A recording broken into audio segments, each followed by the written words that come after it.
Picture this. You're 22, you're working full-time, and you're a nursing student. You haven't been feeling well the past couple of years, but you blame this all on working in healthcare.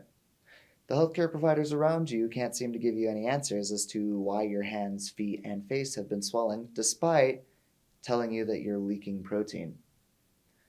In another reality, you're in your early 40s. You've been retaining fluid. Too much fluid. In fact, 40 pounds of fluid. And your preferred care provider can't seem to give you any answers as to why this is happening. Or perhaps, this time, you're 30. You've led a relatively normal life with a spouse and 2 kids, and you decide to apply for life insurance in case the worst happens. After a simple physical, the life insurance company gets back to you and calls you a liar for claiming that you have no pre-existing conditions.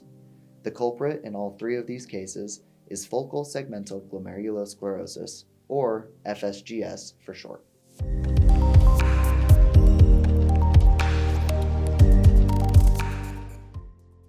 FSGS is an autoimmune disease that targets the glomeruli in the kidneys, causing significant damage and reduces kidney function. It has 5 morphological variants, classified by the glomerular light microscopic alterations observed. In order to fall into the not otherwise specified category, you must be excluded from all other categories. Due to the many types of FSGS, a variety of genes can be the cause of your specific FSGS type. However, the gene responsible for FSGS1 is the actin-4 gene. This gene is found on chromosome 19q13 and has a size of about 7 centimorgans. It also displays both autosomal dominant and autosomal recessive inheritance patterns, and while the autosomal dominant inheritance pattern is the most accepted out of the 2, it is often observed with reduced penetrance and variable expressivity in family lines. So how does actin-4 cause FSGS1? Well, actin-4 is a gene that encodes for an actin-binding protein called alpha-actinin 4. This protein is used in non-muscle cells in the cytoskeletal bundles and in adherens-type junctions. When mutated, the body no longer recognizes this type of protein and begins to attack it, leaving scar tissue behind. Now, in the glomeruli, when scar tissue is left behind, this reduces kidney function and allows proteins to slip by.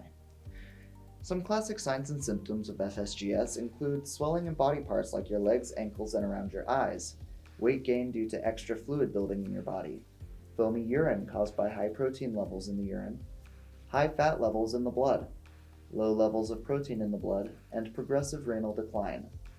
While FSGS may cause nephrotic syndrome, the main difference between FSGS and nephrotic syndrome is that nephrotic syndrome is also linked to high blood pressure. While a majority of the FSGS treatments only treat the symptoms of FSGS, corticosteroids and immunosuppressant drugs are used to help calm the immune system.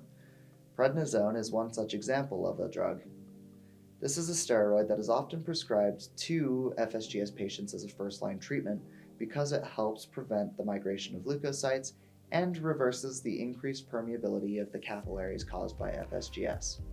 While it is a first-line treatment, many patients with FSGS will migrate from prednisone to a different drug of choice. If kidney function is deemed too low, it will be recommended that patients with FSGS sign up for the transplant list. However, receiving a transplant does not guarantee that you will no longer suffer from FSGS, as a good portion of those who receive a transplant will experience relapsing into FSGS at a later point in life. While research is still being done on how we can better improve our treatments for FSGS, there is still a long ways to go before we can adequately treat FSGS. Thank you for your time and thanks for watching.